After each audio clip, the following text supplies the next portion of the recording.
Welcome into Ion Northeast Kansas, the podcast, your community talk show that you can see streaming live every day, Monday through Friday, 4 o'clock Central Time on WIBW.com. And of course, if you are in the Topeka area, Northeast Kansas, you can watch it live on WIBW TV as well. We had a very busy week in the studio today at 4. A lot of folks are looking ahead to Memorial Day weekend, that unofficial kickoff to the summer months. And also, of course, that time we remember those who gave their lives in service to our nation. A lot of people planning great events for that. In Topeka, one issue top of mind for many is recent violence. We have had 17 homicides in the capital city so far this year. We also recently in Shawnee County had a shooting where there were more than 70 shell casings discovered at the scene. Visiting the studio this week, Shawnee County District Attorney Mike Kagay. We talked a little bit about the recent violence and how his office works through all of those cases. We appreciate you coming in, as always. Thanks for having me. Let's start with the first point we made there. 17 homicides for the city of Topeka this year. Is there anything that is connecting anything? Is there any cause for concern? What do you learn as you start reviewing these case files? There's not really a common denominator that runs between all these cases, Melissa, but I would say the common theme that I've seen over the years when it comes to homicide or violent crime in general is people struggle with resolving conflict, right? So conflict resolution is a skill. It is something you can learn. It is something you can be taught, hopefully at home, and if not at home, you can learn it somewhere else. And the common theme that I see repeated over and over again in all of these tragic cases is that there was a conflict and no one knew how to de-escalate it. No one knew how to resolve it. And so they go to the extreme, right? They go to a permanent solution to a temporary problem. In all of these, then, is that to say there aren't random situations? I don't believe these are random situations. No, almost to a single point across the board, when homicides occur and violent crime occurs, it's occurring between parties who are known to each other, and that may be I just met you tonight, right? And we were hanging out socially, and that can happen. But usually it's an acquaintance, it's someone they knew. It could be a family member, it could be a friend, an associate, a colleague in some other way. Or it could be a rival of some kind. So then what's being done on the prevention side? I know your office usually comes in on the back end of things in terms of prosecuting the criminals and seeking justice, but how do we prevent these things even from occurring, and what discussions and programs are perhaps being implemented or talks in place and ongoing in terms of that conflict resolution that you spoke of? Yeah, well, we need to get upstream, right? So to your point, anytime law enforcement gets called out on something like this, it's reactionary, right? Something bad happened, call 911. Okay, well, it's too late. The harm has been done. And so my focus over the past few years has shifted towards working more towards prevention programs and investing especially in our youth. And that's the entire point behind our SAFE program that we run in partnership with the Boys and Girls Club of Topeka. Identifies at-risk youth who are struggling for a variety of different reasons and provides wraparound support services for them and their families to help them make good decisions and get them on that right path. And then we hear about things like the shooting that happened at the South Topeka bar, where authorities had said they discovered more than 40 shell casings at the scene. We've now had 7 arrests. Some of the booking charges were directly related to the shooting itself. Others were outstanding warrants. What point are you at in reviewing those files and actually officially charging any of those 7 that we have seen arrested so far, or perhaps more? Yeah, we're currently in the review process. So the investigation, when it's that big, when it's that expansive, right, it covers a variety of different angles, different suspects. And so as those folks are identified and arrested, those investigations are formalized and then submitted to my office for review. And then typically we have about 48 hours after that happens to make a charging determination. Have you received those documents yet? We've received some of them, yes. So you're starting to review some of those cases. That's How correct. complicated does a review like this become when you have so many people involved? It's pretty complicated. It's comprehensive, right? Because every actor in this crime scene has to be analyzed and studied. Because when we go to court and we're saying someone is responsible, let's say Melissa is responsible for doing X, Y, and Z, I need to be able to rule out that Mike didn't do it and Jeremy didn't do it and nobody else involved did it, right? So when I get in front of a jury, I have to be able to say definitively, this is the person who did this and this is how we know.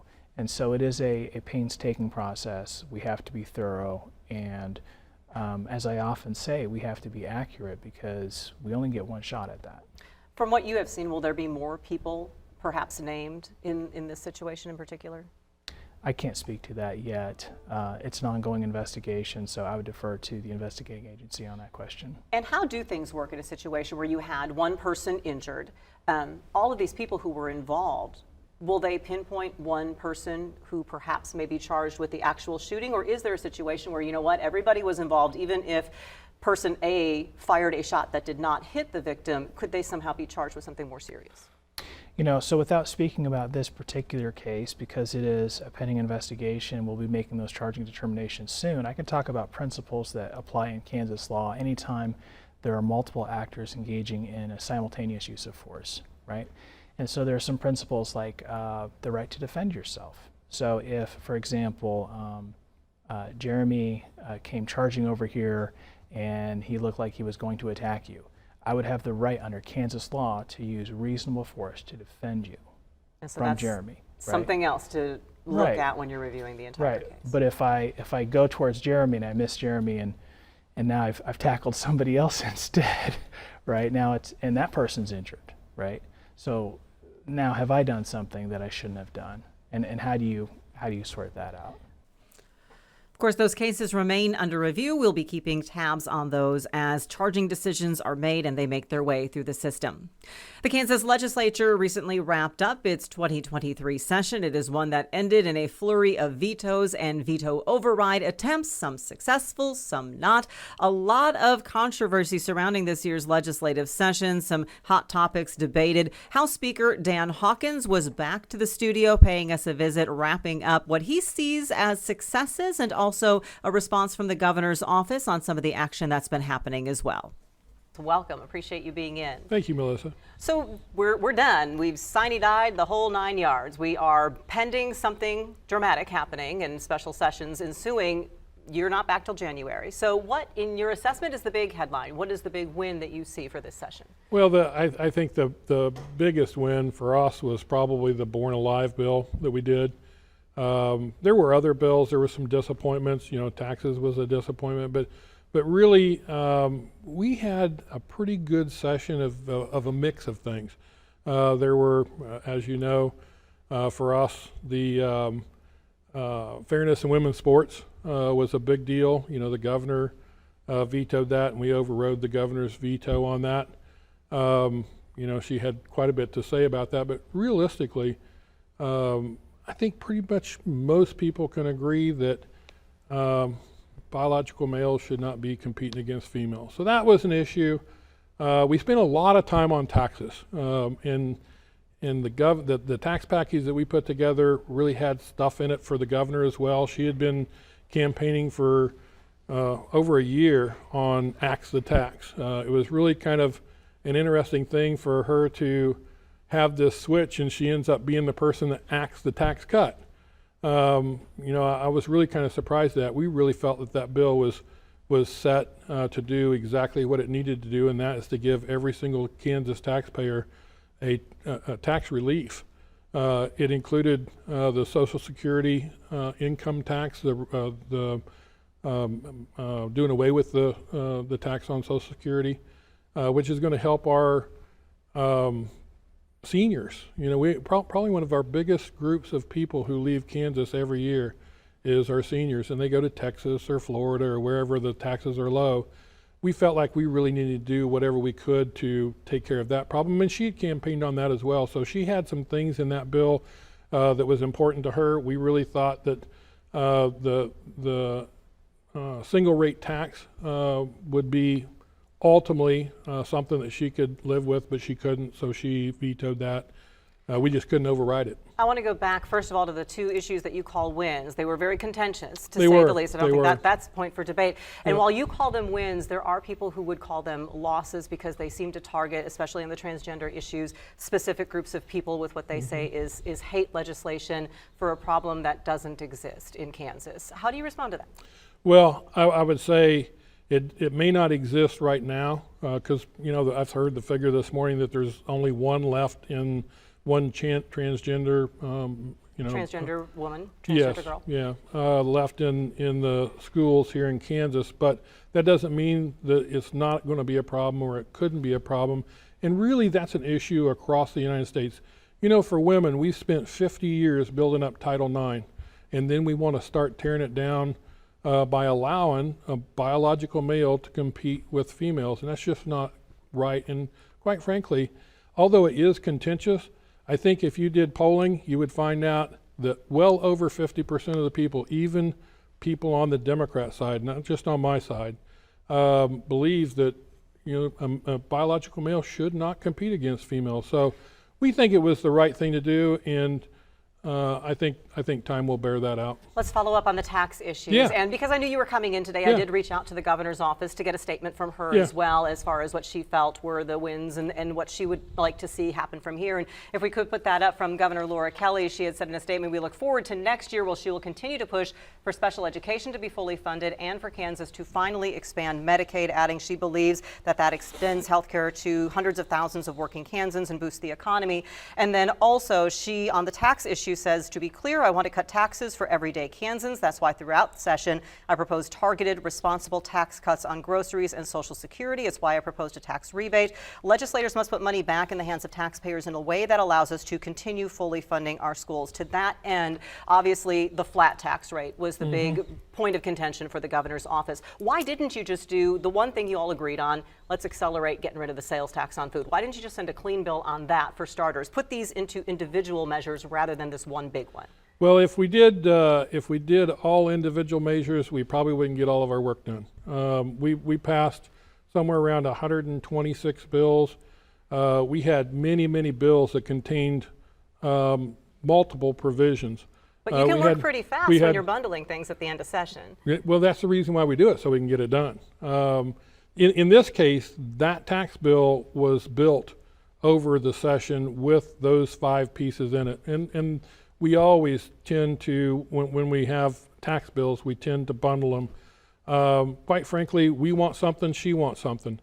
And of course, we wanted the single tax rate. So really, it's she doesn't like that, but when she was a legislator, she didn't have a problem with it. Now, all of a sudden, whenever she doesn't like one piece, then she'll say, well, I just don't like bundling.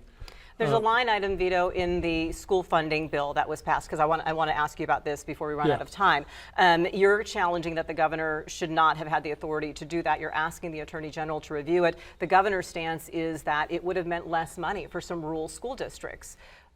Why would that be something you support if you're talking about increasing funding for schools? So it's going to take a lot longer than what we have to explain that. But I will tell you that the way our system works, the way our Constitution works, is the governor can line item appropriations type measures. These were not appropriations. These were policy pieces, and she can't line item a policy piece. But was the intent that some school districts would end up with less money? No, the intent is to make sure that it's fair. And that's why I say this is a complex issue. If you look back 2 years and you get to decide which year you want to take as your year of the census of your school or a school district, then those people may not be going to your school at that time when you're actually going to get paid for it. So you're actually double dipping. It's really fixing some of our problems in our formula is what it is. So you were trying to close the loophole of being able to collect state funding for students that weren't there, They're and weren't not there existing any because longer. they were with another district, That's and that's right. where the money should go. That's right. And you look back 2 years and you get somebody 2 years ago, money for somebody 2 years ago, but they aren't even there. Okay. Obviously, strong feelings on all sides of those issues and a lot of issues that were debated in the State House and some things that will likely be revisited when lawmakers return to session in January. We've been looking ahead to the United Way of Kaw Valley's Day of Giving. That is coming up on June 7th. It is where in one day they ask the community to come together and make a great impact with the collective power of giving. There are a lot of partner organizations for the United Way. We've been having them on our 4 o'clock show on Eye on Northeast Kansas to let us know a bit more about them. Mirror Inc., Melissa Goodman paid a visit this week to let us know the work that they are doing and how the United Way partners with them to make it happen. Welcome. Glad you could make it in, Melissa. Thank you so much for having me. MIR Inc., for those who aren't familiar with the organization, what does it do overall? So overall, we provide prevention services, reentry, treatment, and then we have a workforce success program. And what kind of people do you work with? Mostly we work with people who are at a crossroads in their life, so they might be seeking treatment for drugs and alcohol. We work with people who are recently incarcerated, people who are struggling to find stable housing. Again, people who are at that crossroads of their lives and need extra support. The Workforce Success Program is what we want to focus on today because that's where you partner with United Way of Kaw Valley under their Basic Needs umbrella. What is the Workforce Success Program? So the I'm struggling with that. The Workforce Success, the program, I've been an observer for the past year. My office is located downtown at 107 Southwest 6th Street, and it is an incredibly beautiful program. So we have workshops for employment and then parenting support, but then we also have intensive case management and peer support mentors who are there Monday through Friday, 8:30 to 4 p.m. How has United Way been able to help you support that program and even expand some of those services? Yeah, so we are incredibly grateful for United Way because without their support, there are so many individuals who we would not be able to help. So one of the ways we use the Basic Needs Grant is for people who might need glasses, who need help with copays or prescription coverage, things that we can't cover under our normal grant through DCF, we're able to use the United Way grant. It's interesting when you say basic needs and Workforce Success. In Workforce Success, you think job training. Mm-hmm. How do glasses fall into that? What kind of difference does something like that make? So the person that pops into my mind, she was in our last class and she hadn't had glasses for 2 years. And so she's trying to get back into the community, be successful, reconnect with her children. And this is someone who hasn't had glasses and been able to see correctly for the past 2 years. So glasses can literally be life-changing for someone who doesn't have their prescription. Yeah, if you can't see to do your job, I imagine that would impact job performance just a little bit. This program is so beautiful too. This woman, she actually brought her newborn baby to the group and had her baby throughout the entire 4-week program. So it's just this incredible program, and we are so grateful to United Way for supporting us. You mentioned how you also help people who are perhaps coming out of prison or jail. Yes. Why are these services so vital for them? So right now, where we're located on 6th Street, we're very close to the rescue mission, and then we're down the street from the jail. So someone will release from the jail and a lot of times not have stable housing. They might not have anything to eat, clothes to wear. And so we get a lot of people who just walk right in the door from jail the day they release, and then we engage with them immediately, and they have case management services. We give them food, clothing, and then we also have grants available to help them with like Oxford housing, sober living housing. So we can help pay for those to stable housing. If you don't have those basic needs met, sometimes that's what leads to some poor decisions that get people in those troublesome situations. And so it's good to know MIR Inc. is there to help people out. You have a chance to help MIR Inc. and other organizations that help with basic needs. For MIR Inc., it's going to be under some of those umbrellas that you'll see on the Day of Giving page. Strengthening Families is specifically what MIR Inc. is called. United Way of Kaw Valley's Day of Giving is coming up June 7th. You are all encouraged to give that day. The website is uwkvdayofgiving.org. Just some information there right now. But on June 7th, we're going to see how much we can all get together and meet those matches, because there are matching donations to double your money when you give that day. Incredible. So again, thank you so much to United Way. And then also, these services don't just end at the 4-week groups. So we have people, just yesterday, we had someone who completed the group 2 years ago. And so people can keep coming back to a really safe space in the community. Always having that support there. Melissa Goodman with MIR Inc. Appreciate you being here and telling us more about it. MIR Inc., just one of the great organizations that you help support when you give to United Way of Kaw Valley's Day of Giving. That is coming up June 7th.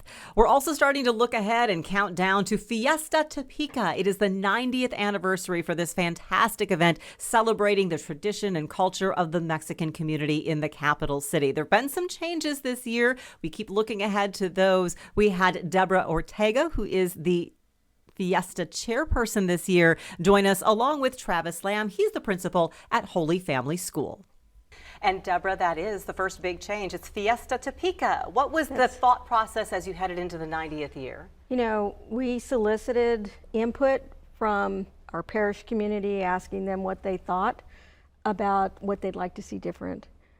give us some thoughts on the theme, give us some thoughts on the name, and we all put our heads together and wanted to come up with a vision for something special for the 90th, for the community, but also Topeka itself. It was important for us to rebrand, refocus, and let people know that Fiesta is not just the Oakland community, not just our parish community, but it is by far across Topeka and even the state of Kansas. So it's an awesome event, and we want to invite everyone to participate. And in the some more way. things change, the more things stay the same. We have video from last year's Fiesta, and much of what you see is going to remain because this is still about celebrating the Mexican culture in Topeka. So what are the things we're going to see? So very much so. You will still see the wonderful music, the authentic Mexican food.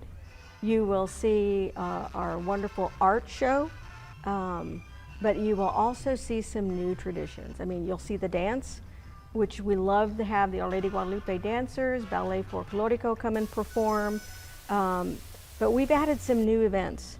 We brought back the parade. We are bringing back the royalty campaign. It's been, since the pandemic. It's like the longest royalty reign Yes, ever for the it prior was. royalty, I right? mean, three years of reigning. Because of the pandemic. So you have two Right. great queen candidates will be meeting in the weeks ahead. And of Yes. course, what's not to be lost here, Travis, and why you are here is what this is all about. For those who maybe just go to Fiesta because it's fun, it's really for a great cause. What is it supporting? Yeah, I'm really here to express the gratitude of the Holy Family community, faculty and staff for the support that we get from folks in the area. It doesn't matter whether you're an event sponsor, it doesn't matter whether you're an attendee. Every dollar that you spend at Fiesta we appreciate because it not only helps ensure that the lights are on, but that we have a sound curriculum and we have enrichment experiences that really enhance the education for our Mustangs. And this is Holy Family School, the parish school for Our Lady of Guadalupe and Sacred Heart, which Yes. is a lovely way to blend the cultures of the German traditions and the Mexican traditions. How much does this offset what families maybe have to pay because you've got somebody supporting those operations? Yeah, it's essential. It's a significant piece our parishes provide. And as you point out, whether it's Fiesta or whether it's German Fest, these two events are super essential to our operations. And in particular, again, as we are emerging out of COVID and looking for those experiences to go to the White House Decision Center at the Truman Library to ensure our kids can go to the symphony or have materials for our 3D printer in our Maker's Corner so that they can do the kinds of things that we know are going to, as we heard in your last segment, make a difference in their lives moving forward. Deborah had mentioned some new traditions that are going to help raise money as well. So here's the whole schedule of events. The initial cornhole tournament is June 10th, so right around the corner. That kickoff event at Evergy Plaza, which was great fun last year. I'm glad this is happening again. Same day as the walk, July 8th. They're at different locations. July 15th is the parade downtown, plus the coronation ball that night. The 18th to the 22nd of July is the big actual Fiesta. Golf tournament on the 21st, and then the pickleball tournament, which is a new thing, the 29th and 30th of July. It's going to be fun. We're going to have you all back in the weeks ahead to go through each of those things, and we appreciate you, Deborah and Travis, being here. It really is one of the great community events around Topeka, and it's fantastic to see everyone come together. We here at WIBW TV are proud to support Fiesta, and in fact, I'm one of their honorary chairpersons this year, so it'll be great fun on the Fiesta grounds coming up in July. Also great fun coming up, the Rock Chalk Round Ball Classic. This event was started by Voice of the Jayhawks Brian Haney several years ago, really to just support one family. They have continued it since that time, and now they support kids and their families who are fighting cancer all together. They have their starting five that they raise money for every year. This year, they have not only a starting five, but a sixth man as well, because they wanted to add another family into the mix. I was so looking forward to these guests, not just Brian coming into the studio, because he is always a joy to have around and visit with, but also one of the starting five this year is Nolan Anderson, a little boy from the Topeka area. I met him a couple years ago when we did a video with him and his family and the work that they were doing with the Capper Foundation. Well, now Nolan is fighting cancer. And so I was excited to see him, to see how he's doing, see that sweet little smile. He and his mom, Amanda, were with Brian in the studio to talk about the Rock Chalk Round Ball Classic. Nolan's been a little shy today, so we'll see how this goes.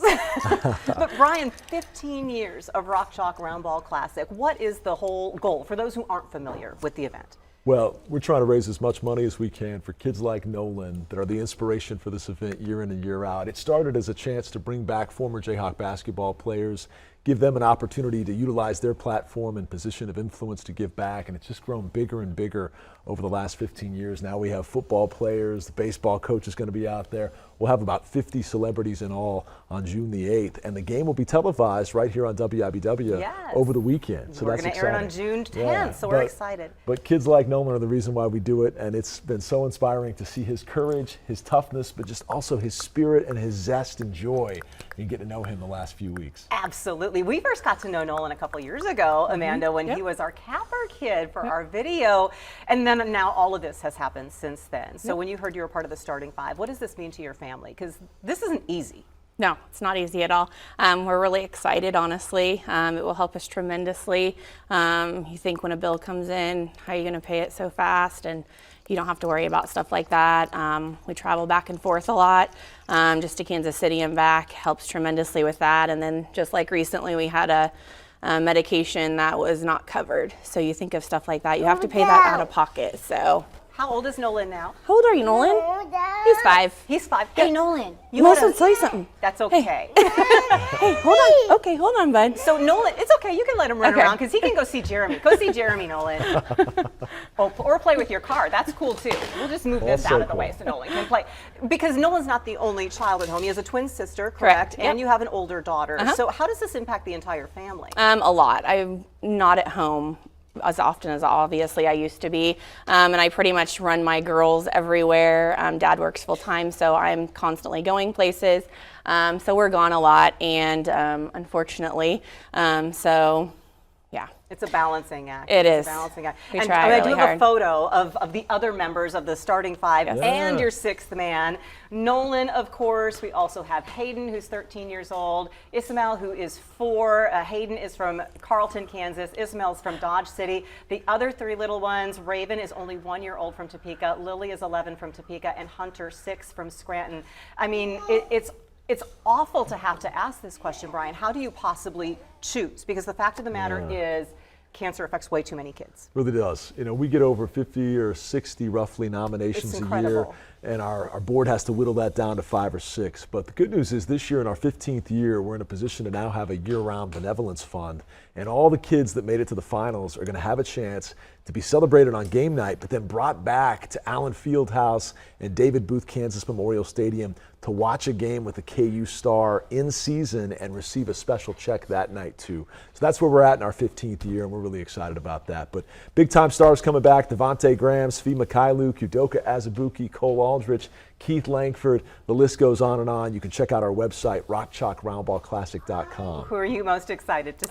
Probably Ben McLemore. Ben McLemore. Yeah. McLemore, Greg Ostertag too. I mean, who doesn't want to see some of the greats, right? Yes. I'll call him out. Is Alonzo going to come back again too? Yes, Alonzo Jameson will be coaching. Absolutely. He might break a backboard like he did back in the early 90s. We'll see. Challenge accepted, right? 15 years for us, but it's 27 years for the great Melissa Bruner. Congratulations. Thank you. Yes. Little known fact, WIBW broke some child labor laws when they hired in 1996 8-year-old newscaster Melissa Bruner. Right? 27 years later of broadcast excellence. I'm still here. Topeka is lucky to have you. Yes, Well, I'm we are. lucky to be able to know people like you and be able to draw attention to a great cause like this. The Rock Chalk Round Ball Classic, the whole weekend of events is coming up. The game itself is June 8th. It will take place at Free State High School. The gala dinner, if you'd like tickets to that, is June 9th on the KU campus at Birch Union. And the Round Bowl Classic, the bowling event that you've included now, is June 10th, taking place at Royal Crest Lanes in Lawrence.